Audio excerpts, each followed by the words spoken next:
اہل ایمان کو فتح عطا فرمائی اور سب کے کلیجے ٹھنڈے کیے۔ مجھے پتہ نہیں کہ یہ اس آپریشن کا نام کس نے رکھا ہے، بنیان مرصوص۔ سبحان اللہ، میں ان کو سلام کرتا ہوں جنہوں نے یہ نام رکھا ہے، اور آج اللہ تعالیٰ کا فضل ہے، اللہ نے ہمیں عزت دی۔ میں اپنی حکومت کو بھی مبارک دیتا ہوں، اپنی افواج کو بھی مبارک دیتا ہوں، اور ان شاہینوں کو مبارک دیتا ہوں جنہوں نے فضا میں اڑ کر جان ہتھیلی پہ رکھ کر ڈیتھ سرٹیفکیٹ پر دستخط کر کے، میں نے وہ ویڈیو دیکھی کہ ہمارے جوان ڈیتھ سرٹیفکیٹ پر آسان ہے سائن کرنا۔ تو آج کے میڈیا نے، چونکہ یہودیوں کے ہاتھ میں ہے، انہوں نے مسلمانوں کو کہہ دیا یہ دہشت گرد ہیں، ہندوؤں نے کہا آتنکوادی ہیں۔ تو میرے بھائیو، میں پوری دنیا کے انسانوں سے کہہ رہا ہوں، اسلام امن کا مذہب ہے، محبت کا مذہب ہے۔ ہم کبھی پہل نہیں کرتے، ہم کبھی پہل نہیں کرتے۔ اور ہندوستان والوں سے کہتا ہوں، اچھے ہمسائے بن کر رہو۔ ہمارے تو ہمسائے کے اتنے حقوق بتائے ہیں ہمارے نبی نے، یہ جس کی کوئی حد کوئی نہیں۔ آپ اچھے ہمسائے بن کے رہو تو ہمیں آپ سے کیا غرض ہے؟ آپ کا بھی نفع ہے، ہمارا بھی نفع ہے کہ ہم اس نفرت سے اور اس جنگ سے باز رہیں۔ جس نے اس آپریشن کا نام رکھا ہے بنیان مرصوص۔ اور اس کے بعد میں عرض کرتا ہوں حکمرانوں سے جو اس وقت ہیں، جو اقتدار میں ہیں، طاقت میں ہیں، پورے قوم کو بنیان مرصوص بنا دیں، اور یہ جو سیاسی اختلاف ہیں اس کو دشمنی تک نہ لے جائیں۔ لوگوں کو آزادی دیں کہ آزادی سے وہ سیاست کر سکیں، تو ہم پھلیں گے، پھولیں گے۔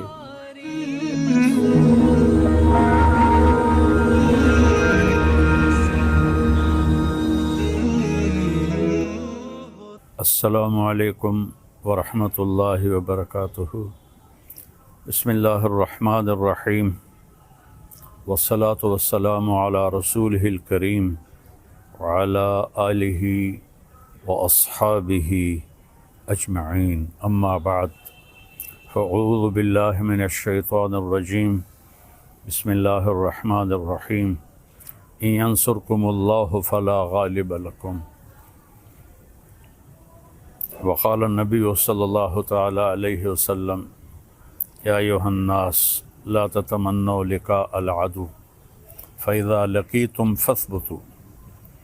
میرے محترم پاکستانی بہن بھائیوں اور پوری دنیا کے اہل اسلام جو مدتوں سے آگ و خون میں جل رہے تھے، اللہ نے ایک معجزہ دکھایا اور اپنے سے 10 گنا بڑے دشمن کو اللہ تعالیٰ نے خاک میں ملا دیا اور ان کے غرور کو زمین میں دفن کر دیا، اور اللہ تعالیٰ نے اپنے بندے کی مدد فرمائی۔ اسلام ہمیں کبھی بھی پہل کا نہیں کہتا، ہم ملک کے لیے نہیں لڑتے، ہم اسلام کو پھیلانے کے لیے نکلتے ہیں، یا ہمارے اوپر کوئی حملہ کرے ہم اس کا دفاع کرتے ہیں۔ اسلام امن کا مذہب ہے، بھائی چارے کا مذہب ہے۔ میں صرف مولانا نہیں ہوں، اس سے زیادہ میں نے ہسٹری کو پڑھا ہے، لہذا میرے سامنے ایسے شیشے کی طرح ہسٹری ہے کہ ہندو آپس میں کتنا لڑے مہاراجے، اور کیسے انہوں نے ایک دوسرے کو گاجر مولی کی طرح کاٹا، اور مراٹھوں نے ہندو مسلم کی تفریق کے بغیر کس طرح خون کی ندیاں بہائیں، اشوک نے کس طرح لاشوں کے انبار لگا دیے تھے۔ اور میں اپنے نبی پہ قربان جاؤں، جب انہوں نے مکہ فتح کیا، 18 برس کی دشمنی تھی کہ ہم نے محمد بن عبداللہ کو قتل کرنا ہے۔ یہ وہ لوگ نہیں تھے جو صرف سیاسی اختلاف تھا یا چھوٹی موٹی کوئی دشمنی تھی، اس درجے کی دشمنی تھی کہ اس کو قتل کرنا ہے۔ جب میرے نبی فاتحانہ مکہ میں داخل ہوئے تو آپ ایسے نہیں بیٹھے تھے اونٹنی پر، آپ اس طرح سر جھکا کے بیٹھے تھے۔ آپ کے پیچھے حضرت اسامہ بن زید بیٹھے تھے، آپ کی لیفٹ سائڈ پر حضرت ابو بکر رضی اللہ تعالی عنہ کی اونٹنی تھی، اور آپ کے لیفٹ پر حضرت اسید بن حضیر رضی اللہ تعالیٰ عنہ تھے، اور حضرت عمر رضی اللہ عنہ صفوں کو سیدھا کرتے ہوئے چل رہے تھے۔ اور میرے لوگ جب داخل ہوتے ہیں تو فاتحانہ تو ایسے داخل ہوتے ہیں اور کہتے ہیں گاجر مولی کی طرح کاٹ دو، نہ بچہ چھوڑو نہ بڑا چھوڑو۔ میرے نبی ایسے داخل ہوئے تھے، کجاوا جو ہوتا ہے نا اس کے اوپر آپ کی ٹھوڑی لگی ہوئی تھی، اور آپ کہہ رہے تھے لا الہ الا اللہ وحدہ، وہی ہے ایک اکیلا اللہ جس کا کوئی شریک نہیں، نصر عبدہ، اس نے اپنے بندے کی مدد کی، انجز وعدہ، اس نے اپنے وعدے کو پورا کیا، وہزم الاحزاب وحدہ، اور اس نے لشکروں کو شکست دی۔ اب سارا مکہ حرم شریف میں جمع ہے، اور آپ بیت اللہ کے دروازے پر اس طرح دونوں چوکھٹوں کو پکڑ کر کھڑے ہوئے ہیں اور فرما رہے ہیں اب میں کیا کروں گا تمہارے ساتھ۔ خود قرآن کہتا ہے ان الملوک اذا دخلوا قریۃ افسدوها وجعلوا اعزۃ اہلها اذلۃ وکذلک یفعلون۔ بادشاہ جب ملک فتح کرتے ہیں عزت داروں کو ذلیل کر دیتے ہیں اور تباہ و برباد کر دیتے ہیں، لاشوں کے ڈھیر لگا دیتے ہیں۔ تو آج سارا مکہ انتظار کر رہا تھا کہ اب محمد کی تلوار چلے گی صلی اللہ علیہ وسلم۔ آپ نے فرمایا میں کیا کرنے والا ہوں تمہارے ساتھ؟ تو سہیل بن عمرو ابھی مسلمان نہیں ہوئے، قریشی سردار ہیں، کہتے ہیں آپ بڑے سخی ہیں، سخی کے بیٹے ہیں، سخاوت کی امید ہے۔ تو آپ نے فرمایا جاؤ، جیسے یوسف علیہ السلام نے اپنے بھائیوں سے کہا تھا کہ تم آزاد ہو، تم پر کوئی جرم نہیں، میں تمہیں کہتا ہوں جاؤ تم آزاد ہو، تم پر کوئی جرم نہیں۔ سارا مکہ مسلمان ہو گیا آپ کی اس فیاضی پر، چونکہ یہ تاریخ میں ایسا کبھی ہوتا نہیں ہے۔ پھر آگے میں 2-3 واقعات سناؤں گا جس سے اسلام کا مزاج آپ کے سامنے آئے گا۔ دمشق پہ حملہ ہو رہا تھا جو شام کا کیپٹل تھا، اور جو رومن امپائر تھی اس کے 2 کیپٹل تھے، گرمیوں میں استنبول اور سردیوں میں انطاکیہ جو آج ترکی میں ہے، یہ اس وقت شام میں تھا۔ تو 2 طرف سے حملہ صحابہ نے کیا، ایک طرف سے خالد بن ولید، دوسری طرف سے ابو عبیدہ بن جراح رضی اللہ تعالیٰ عنہ۔ خالد بن ولید فتح کرتے کرتے کرتے ایک بہت بڑا گرجا تھا، اس کے آدھے تک پہنچ گئے تھے کہ ادھر سے ابو عبیدہ ایک دم آئے اور کہا تم تلوار چلا رہے ہو، میں نے تو ان کی صلح کی اپیل منظور کر رہی ہے۔ تو خالد بن ولید کو غصہ آ گیا، میں امیر ہوں، میری اجازت کے بغیر تم نے ان سے صلح کیوں کی ہے؟ کہا بس میں نے کر دی ہے، تمہیں نبھانا ہے۔ تو اب بتاؤ جو آدھا شہر فتح کر چکا ہو اور مال غنیمت اور کیا کچھ ہو، اور باقی آدھا بھی فتح ہو گیا، لیکن ایک آدمی نے کہا میں نے صلح کی اپیل منظور کر لی ہے، خالد نے تلوار نیچے کر لی، آدھا گرجا توڑ کے مسجد بنایا گیا اور آدھا گرجا رہا، اس کو جو توڑا تھا ایک طرف سے اسے مسلمانوں نے ٹھیک کر کے ان کو بنا کے دے دیا۔ پھر ولید ابن عبد الملک کے زمانے میں کوئی 60-70 سال بعد اس نے عیسائیوں سے وہ گرجا خریدا منہ مانگے بول پر، اور وہ مسجد بنائی جو آج دمشق میں ہے۔ یہ تو اور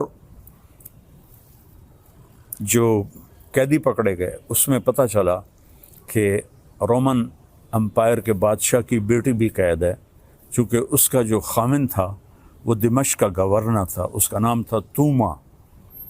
تو حضرت خالد کو پتہ چلا کہ وہ قیدیوں میں ہے، تو انہوں نے فوراً اس کو وہاں سے نکلوایا، الگ خیمہ، اس کی باندیاں نوکرانیاں، اور اوپر صحابہ کا پہرا لگا دیا۔ اور جب دمشق کا سارا سسٹم ٹھیک کر لیا تو 400 مسلمان سپاہیوں کو رومن امپائر کے بادشاہ کی بیٹی کے ساتھ بھیجا کہ جاؤ اور اسے انطاکیہ کیسر کے پاس پہنچا کے آؤ۔ اس وقت کا رومن بادشاہ کیسر تھا، ہرقل جس کو آپ ہرکلیس کہتے ہیں، ہرقل نام تھا۔ تو 400 سپاہی انطاکیہ کے بارڈر پر ہرقل کی بچی کو چھوڑ کے آئے اور واپس چلے گئے، اور کہا کہ کہہ دینا کہ ہم عزت داروں سے یہی سلوک کرتے ہیں۔ تو جب ہرقل نے دیکھا، حیران پریشان، تو اس نے پوچھا، بیٹی نے سارا بتایا، تو وہ رونے لگا کہ جس قوم کے یہ اخلاق ہوں تو یاد رکھنا ایک دن انطاکیہ بھی ان کے قدموں میں ہوگا۔ یہ اس کے الفاظ تھے۔ مسلمانوں کی ایک خوبصورت، مسلمان بادشاہوں نے وہی کیا جو باقی بادشاہوں نے کیا۔ لیکن میں تھوڑا سا آگے چلتا ہوں، میں آپ کو صلاح الدین ایوبی کی بتاتا ہوں، جو 492 ہجری یعنی میرے نبی سے 492 سال بعد کی تاریخ آپ کو بتانے لگا ہوں کہ صلیبی عیسائی پادری نے پورے یورپ کو آگ لگا دی کہ یروشلم آزاد کراؤ، فلسطین آزاد کراؤ۔ ایک بہت بڑا لشکر نکلا۔ اس وقت بغداد پہ جو خلافت تھی وہ بڑی کمزور تھی۔ مستظہر باللہ ایک خلیفہ تھا جو اس وقت وہاں حکمران تھا، لیکن غلبہ وہاں سلجوکیوں کا تھا۔ تو اس نے آسانی سے بیت المقدس یروشلم کو فتح کیا۔ اس کا نام تھا گاڈ ہمفرے، اور اس خبیث نے کہا جب تک مسلمانوں کا خون میرے گھوڑے کے سینے تک نہیں آ جاتا قتل عام جاری رکھا جائے۔ تو اس وقت یہودی بھی آباد تھے اور مسلمان بھی آباد تھے اور عیسائی بھی آباد تھے۔ عیسائیوں کو چھوڑ دیا اور یہودیوں اور مسلمانوں کو اتنا قتل کیا کہ گلیوں میں ان کا خون بہنے لگا۔ آخر پادریوں نے وہ خون بالٹی میں بھر کے اس کے گھوڑے کے سینے پر مارا کہ چل تیری قسم پوری ہو گئی کہ مسلمانوں کا خون تیرے گھوڑے کے سینے سے لگ گیا۔ تب اس نے تلوار نیچے کی۔ 1099 اور 1187 میں یعنی 88 سال کے بعد جب صلاح الدین ایوبی رحمۃ اللہ علیہ نے فلسطین کو فتح کیا تو سارے مسلمان غصے سے بھرے ہوئے تھے، فوجی، کہ ہم بھی ان کو ایسے ہی قتل کریں گے جیسے انہوں نے ہمارے مسلمانوں کو قتل کیا تھا۔ اس سے پہلے ایک جنگ ہوتی ہے، جنگ حطین، جس میں سارے عیسائی بادشاہ یورپین اور مقامی 60,000 کا لشکر، اور صلاح الدین ایوبی کے پاس 20,000 کا لشکر تھا۔ تو اس نے صلاح الدین نے ان کو گاجر مولی کی طرح کاٹ دیا۔ بادشاہ سارے گرفتار ہو گئے۔ اس نے سب بادشاہوں کو عزت دی، صرف ایک کو قتل کیا، ریجنالڈ، جس نے 2 دفعہ حاجیوں پہ حملہ کیا تھا۔ یہ کرک اردن کے شہر کا حکمران تھا اور حج کا راستہ کرک سے جاتا تھا، تو اس نے 2 دفعہ حاجیوں کو قتل کیا اور کہا بلاؤ اپنے محمد کو۔ تو صلاح الدین نے اسے پیشکش کی ایمان، مسلمان ہو جاؤ۔ انہوں نے کہا میں نہیں ہوتا۔ انہوں نے کہا ہم یہ بادشاہوں کے ساتھ، اس نے کہا میں نے 2 دفعہ قسم کھائی تھی تیرے قتل کرنے کی جب تو نے حاجیوں پہ حملہ کیا تھا، تو آج محمد نہیں آ رہا، آج محمد کا ادنا غلام آ رہا ہے۔ اس نے ایسے وار کیا اور اس کی گردن پیچھے لٹک گئی۔ باقی سارے بادشاہ کانپنے لگے۔ اس نے کہا ڈرو نہیں، ہمارا مذہب ہمیں یہ نہیں سکھاتا، ہم بادشاہوں کو، عزت داروں کو ہم عزت دیتے ہیں، لیکن یہ بہت حد سے آگے بڑھ گیا تھا، اس لیے میں نے اس کو قتل کیا ہے۔ پھر آ کر انہوں نے یروشلم کو گھیر لیا، اور وہاں تو فوجی کوئی نہیں تھی، چند سپاہی تھے۔ تو آ گئے جی ہم نے صلح کرنی۔ صلاح الدین نے کہا صلح کس بات کی، اب تو میں فتح کر چکا ہوں، اب تو میں اس پر فاتحانہ داخل ہوں گا، میں اس پر فاتحانہ داخل ہوں گا۔ جب فاتحانہ داخل ہوں گے تو غلام، باندیاں، مال غنیمت، کتنا کچھ تھا۔ تو انہوں نے منتیں کی کہ مہربانی کریں آپ ہمیں معاف کر دیں۔ تو آپ 88 سال پہلے دیکھیں کہ قتل عام سے گلیاں بھر گئیں، اور 88 سال بعد ایک مسلمان جو اپنے نبی سے 500 سال بعد آیا ہے، اس نے کہا اچھا ٹھیک ہے، میری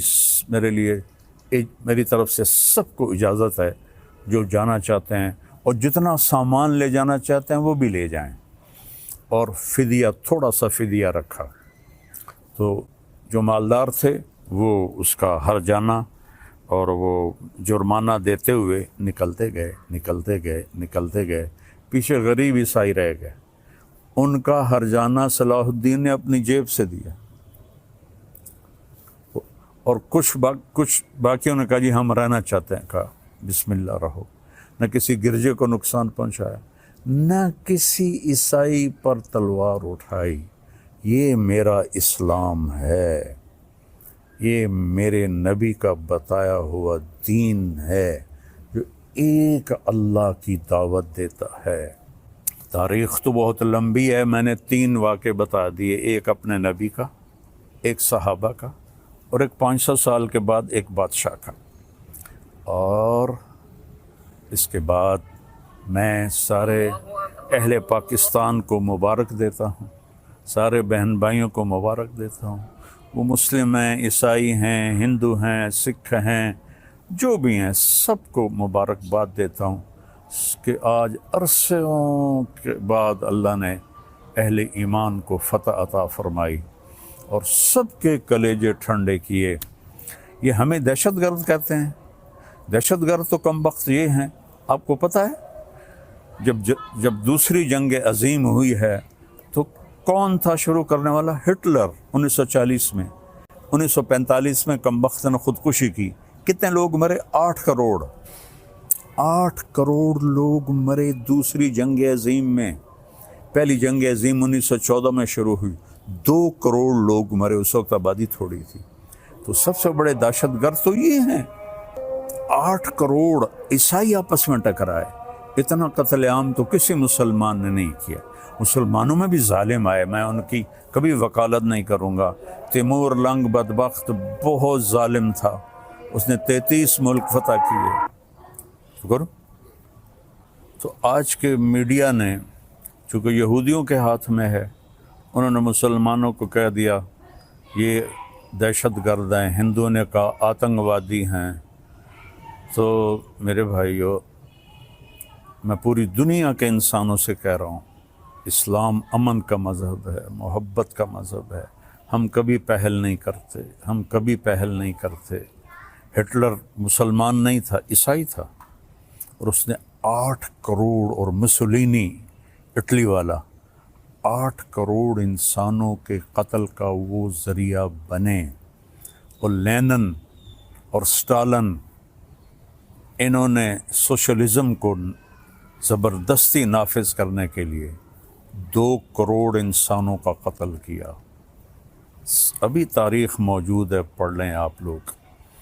1924 کے 27 میں لینن کا انتقال ہوا تھا، 1953 میں سٹالن کا انتقال ہوا تھا۔ خون کی ندیاں بہا دی، الزام ہمارے اوپر، اور آج اللہ تعالیٰ کا فضل ہے، اللہ نے ہمیں عزت دی۔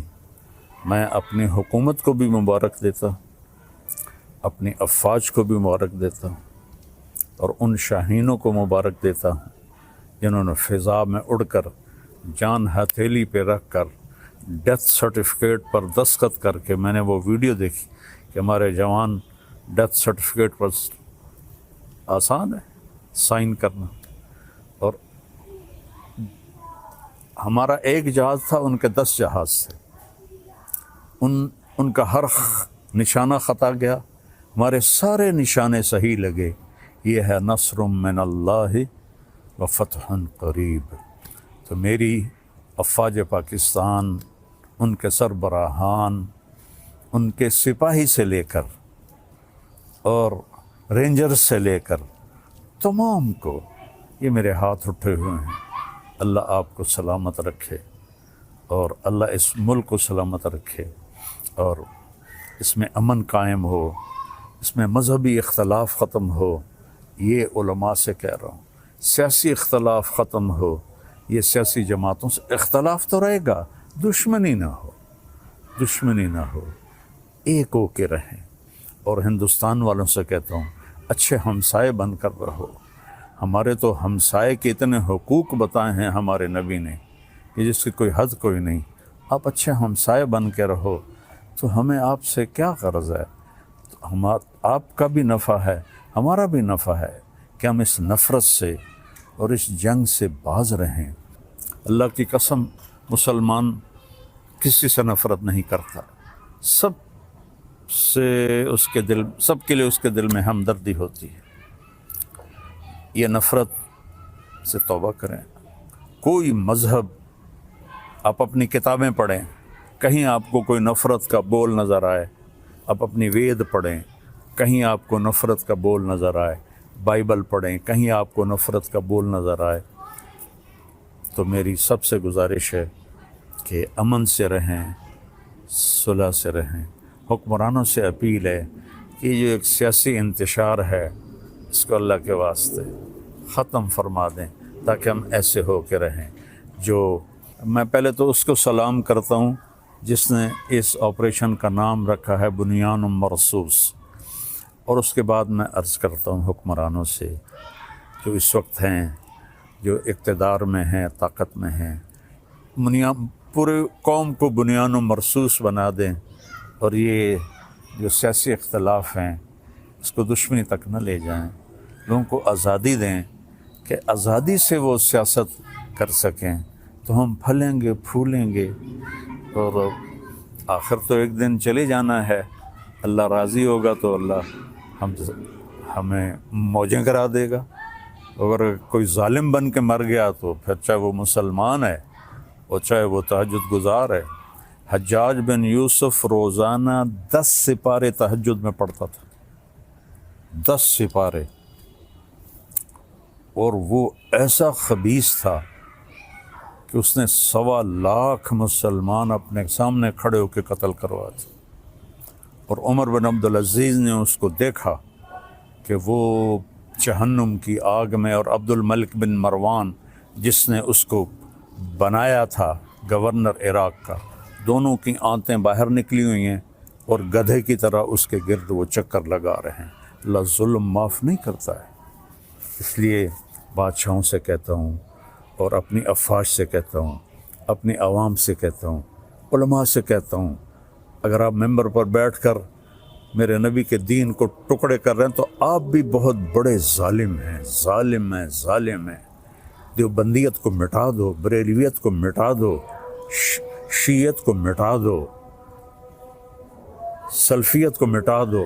مسلم، میں مسلم، ہاں میں اہل سنت والجماعت ہوں، میں امام ابو حنیفہ کے فتووں پہ عمل کرتا ہوں، لیکن میں باقی سب کے لیے ایسے جھولی پھیلا کے دعا کرتا ہوں۔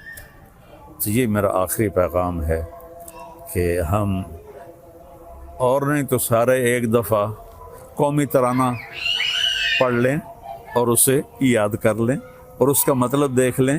میں 100 کے قریب ملکوں میں گیا ہوں، کسی ملک کا قومی ترانہ اتنا خوبصورت نہیں، اس کا مضمون، اس کی لے، اس کی دھن، سبحان اللہ۔ اللہ حفیظ جلندری کے